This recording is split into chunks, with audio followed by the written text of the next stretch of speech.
Alors, ça me fait plaisir aujourd'hui là, de vous présenter mon projet, en fait, les résultats préliminaires de mon projet intitulé L'effet de la chaleur et des exercices sur la douleur lombaire aiguë, un essai clinique randomisé. Donc, l'équipe là, qui a participé au projet est composée de Hugo Massé-Alary et Jean-Sébastien Roy, respectivement mes directeurs et co-directeurs, de Jean Titelet, de Catherine Mailloux, de Khadija Perrault, de Catherine Mercier et de Clermont-Dionne.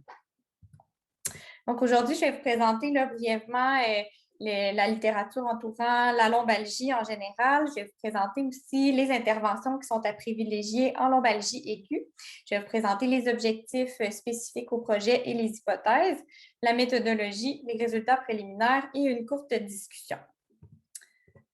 Donc, tout d'abord, j'imagine que beaucoup savent qu'est-ce que la douleur lombaire, mais je vais quand même le définir pour ceux qui sont peut-être moins familiers avec ce sujet. Donc, qu'est-ce que la douleur lombaire? C'est une douleur ou un inconfort entre la 12e côte et le pli fessier, donc sous la fesse, avec la douleur qui descend dans la jambe ou non. Donc, il y a beaucoup de personnes au monde qui souffrent de lombalgie. Donc, 70% des adultes dans les pays industrialisés vont souffrir de douleurs lombaires au courant de leur vie. Puis, cette condition-là est la première cause d'années vécues avec des incapacités au monde en lien avec le haut taux de chronicisation. Donc, en effet, même si l'évolution naturelle de la lombalgie aiguë est favorable dans les 6 premières semaines, jusqu'aux 2 tiers des patients vont encore avoir de la douleur 12 mois après le début de la douleur. Donc, ces données-là nous montrent l'importance d'une prise en charge adéquate au stade aigu afin de prévenir la chronicisation. Alors, les guides de pratique clinique, aujourd'hui, nous mentionnent qu'il est préférable d'utiliser des interventions non pharmacologiques en lombalgie aiguë, incluant des exercices, l'application de chaleur, la thérapie manuelle ou de l'acupuncture. Puis, les exercices et la chaleur, en fait, sont les deux interventions là, les plus efficaces pour soulager la douleur à court terme, donc environ à 1 semaine, en lombalgie aiguë. Également, il y a une étude qui a évalué là, la combinaison de chaleur et d'exercices, des exercices de type McKenzie. Donc, vous voyez là ici sur la photo, c'est un exemple de qu'est-ce que des exercices de type McKenzie. C'est la réduction de douleur de façon significative dans un mouvement répété dans une direction donnée. Alors, cette étude ont utilisé ce type d'exercice. Puis, ce que les résultats ont montré, c'est que la combinaison de chaleur et d'exercice occasionnait une plus grande diminution de douleur et d'incapacité à court terme lorsque comparé à un groupe d'exercice seul, de chaleur seule ou un groupe éducation. Donc, la problématique, c'est qu'actuellement, on sait que la chaleur et les exercices permettent une diminution de douleur et des incapacités à court terme en lombalgie aiguë, mais leur effet à long terme est incertain. Donc, on ne sait pas si ces interventions-là, lorsqu'utilisées en aigu, permettent de prévenir la transition vers la douleur chronique. Alors, les objectifs spécifiques du projet, le premier, c'est d'évaluer l'effet de la chaleur combinée aux exercices sur les incapacités et la douleur à court terme et à long terme. Donc, court terme, c'est 1 à 4 semaines et long terme, c'est 12 à 26 semaines lorsque comparé à un placebo chez des adultes souffrant de lombalgie aiguë. L'hypothèse, c'est que la combinaison de chaleur et d'exercice produira des effets bénéfiques supérieurs là, sur les incapacités et la douleur lorsque comparé à la chaleur seule et un placebo à court et à long terme. Donc, aujourd'hui, je vais vous présenter là, les résultats préliminaires concernant cet objectif. Puis, on a un objectif secondaire qui est d'évaluer la corrélation entre les résultats au traitement, donc les incapacités et la douleur, et les données à l'évaluation initiale concernant les incapacités, la peur reliée à la douleur et la perception d'auto-efficacité à court et à long terme. Puis, l'hypothèse, en fait, c'est qu'on va observer une corrélation entre, comme par exemple, si les participants ont plus d'incapacités à l'évaluation initiale s'ils ont plus de peur reliée à la douleur et s'ils ont une moins bonne confiance en leur capacité à gérer leur douleur, donc une moins bonne perception d'auto-efficacité. Ça va être corrélé avec des moins bons résultats aux interventions, c'est-à-dire plus de douleur et d'incapacité à court et à long terme. Donc, pour réaliser le projet, en tout, on va recruter 69 adultes âgés entre 18 et 65 ans souffrant de douleurs lombaires depuis moins de 6 semaines et qui ont eu des limitations dans leur routine ou leurs activités quotidiennes pour au moins une journée. Aussi, pour être recrutés, les participants doivent obtenir un score d'au moins 10 sur 100 à l'échelle Oswestry Disability Index, qui est un questionnaire qui mesure les incapacités. Puis, ils ne doivent pas avoir eu de douleur dans les 3 mois précédant l'épisode actuel de douleur. Le recrutement se fait via des courriels envoyés à l'Université Laval à chacune des sessions universitaires et via le Québec Back Pain Consortium, tel que présenté par Jean-Sébastien tout à l'heure. Alors, pour ce qui est du design, les participants au recrutement devront répondre au questionnaire sur les incapacités, la douleur, la peur reliée à la douleur et la perception d'auto-efficacité et seront ensuite aléatoirement distribués à un des 3 groupes d'intervention, donc soit chaleur seule, chaleur combinée aux exercices ou le groupe placebo, le groupe contrôle, puis devront réaliser ces interventions-là à domicile pendant 7 jours.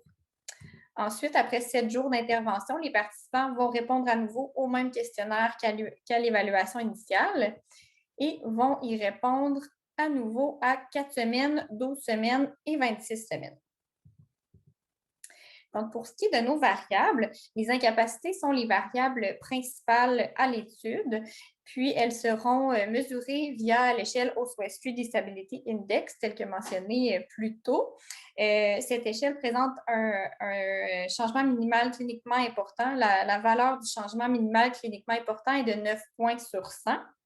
Ensuite, pour ce qui est des variables secondaires, donc la première, c'est l'intensité moyenne de la douleur durant les 7 derniers jours. Elle sera mesurée via l'échelle numérique de la douleur, qui a un changement minimal cliniquement important de 2 points sur 10. Ensuite, la deuxième variable secondaire est la peur reliée à la douleur et sera mesurée via le questionnaire TEMPA-Scale for Kinesiophobia 11 items. Et la dernière variable secondaire est la perception d'auto-efficacité et sera mesurée via le Chronic Disease Self-Efficacy Scale 6 items. Pour ce qui est de nos interventions, alors l'ensemble des participants vont recevoir les mêmes conseils sur la prise en charge de la lombalgie aiguë, telle que demeurer actif le plus possible. Puis ensuite, les participants des groupes 1 et 2, donc chaleur seule ou chaleur et exercice, devront porter une ceinture chauffante à la région lombaire pendant 8 heures par jour sur 7 jours. Et les participants du groupe chaleur et exercice devront également réaliser un programme de 3 ou 4 exercices qui aura été enseigné par un physiothérapeute à l'évaluation initiale, ce qui va faire un total d'environ 30 minutes par jour et ils devront les faire pendant 5 jours à la maison. Les participants du groupe placebo devront porter la même ceinture que les 2 autres groupes, mais celle-ci aura été préalablement refroidie. Donc, c'est ça. Donc, c'est pour contrôler un peu pour l'effet de support que pourrait apporter la ceinture chauffante. Donc, ils devront également la porter 8 heures par jour pendant 7 jours. Pour ce qui est des analyses statistiques, donc pour obtenir les résultats préliminaires, là, on a réalisé une ANOVA à mesure répétée sur les incapacités et la douleur avec les facteurs groupe et temps. Puis, pour l'objectif 2, on va utiliser une régression linéaire multiple en comparant les données en baseline d'incapacité, de peur reliée à la douleur et de perception d'auto-efficacité aux changements obtenus suite aux interventions en termes d'incapacité et de douleur à court et à long terme. Donc, voici les résultats préliminaires. Alors, ils ont été obtenus auprès d'un échantillon de 34 participants recrutés sur 69. Ce qu'on peut observer, c'est qu'à une semaine, on a vu en fait une diminution autant des incapacités que de la douleur.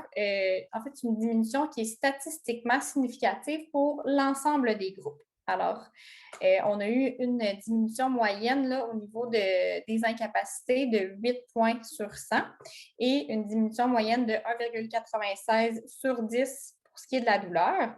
Puis, à 4 semaines, en fait, les 3 groupes se sont améliorés de façon cliniquement significative, autant pour la douleur et les incapacités. Donc, pour ce qui est des incapacités, on a eu une diminution de 13 points sur 100 par rapport à l'évaluation initiale. Et pour ce qui est de la douleur, on a eu une diminution de 3,12 points sur 10. Alors, pour l'instant, on n'observe pas de différence là, entre les groupes. Donc, pour l'instant, nos résultats préliminaires correspondent avec ce qu'on voit dans la littérature concernant la trajectoire naturelle de la lombalgie aiguë, c'est-à-dire une diminution considérable de la douleur et des incapacités dans les 6 premières semaines. Puis, par contre, nos résultats préliminaires sont un petit peu en contradiction avec ce qu'on voit là, dans la littérature, c'est-à-dire que, surtout concernant l'étude qui avait évalué l'effet de la combinaison de chaleur et d'exercice comparé à un groupe de chaleur seule et un groupe contrôle. Donc, ça, on se serait attendu à ce que le groupe chaleur et exercice produise des effets supérieurs là, à court terme sur la douleur et les incapacités. Puis, c'est également contraire à nos hypothèses, mais c'est sûr qu'il faut interpréter les résultats avec prudence puisqu'il s'agit de résultats préliminaires qui ont été obtenus auprès d'un échantillon incomplet. Puis aussi, les effets là, à long terme demeurent à être analysés. Donc, pour ce qui est des perspectives, ça va être intéressant de compléter le recrutement et les analyses là, afin de confirmer ou infirmer nos hypothèses. Puis, ça va être intéressant également de vérifier s'il y a bel et bien une corrélation entre des facteurs de risque psychosociaux c'est ça, et le résultat aux interventions. Puis finalement, là, en fait, le projet va contribuer à la science concernant les traitements en lombalgie aiguë, donc ce qui va permettre une meilleure prise en charge en première ligne de traitement de la lombalgie aiguë et éventuellement là, de prévenir la transition vers la chronicisation de la douleur. Merci beaucoup.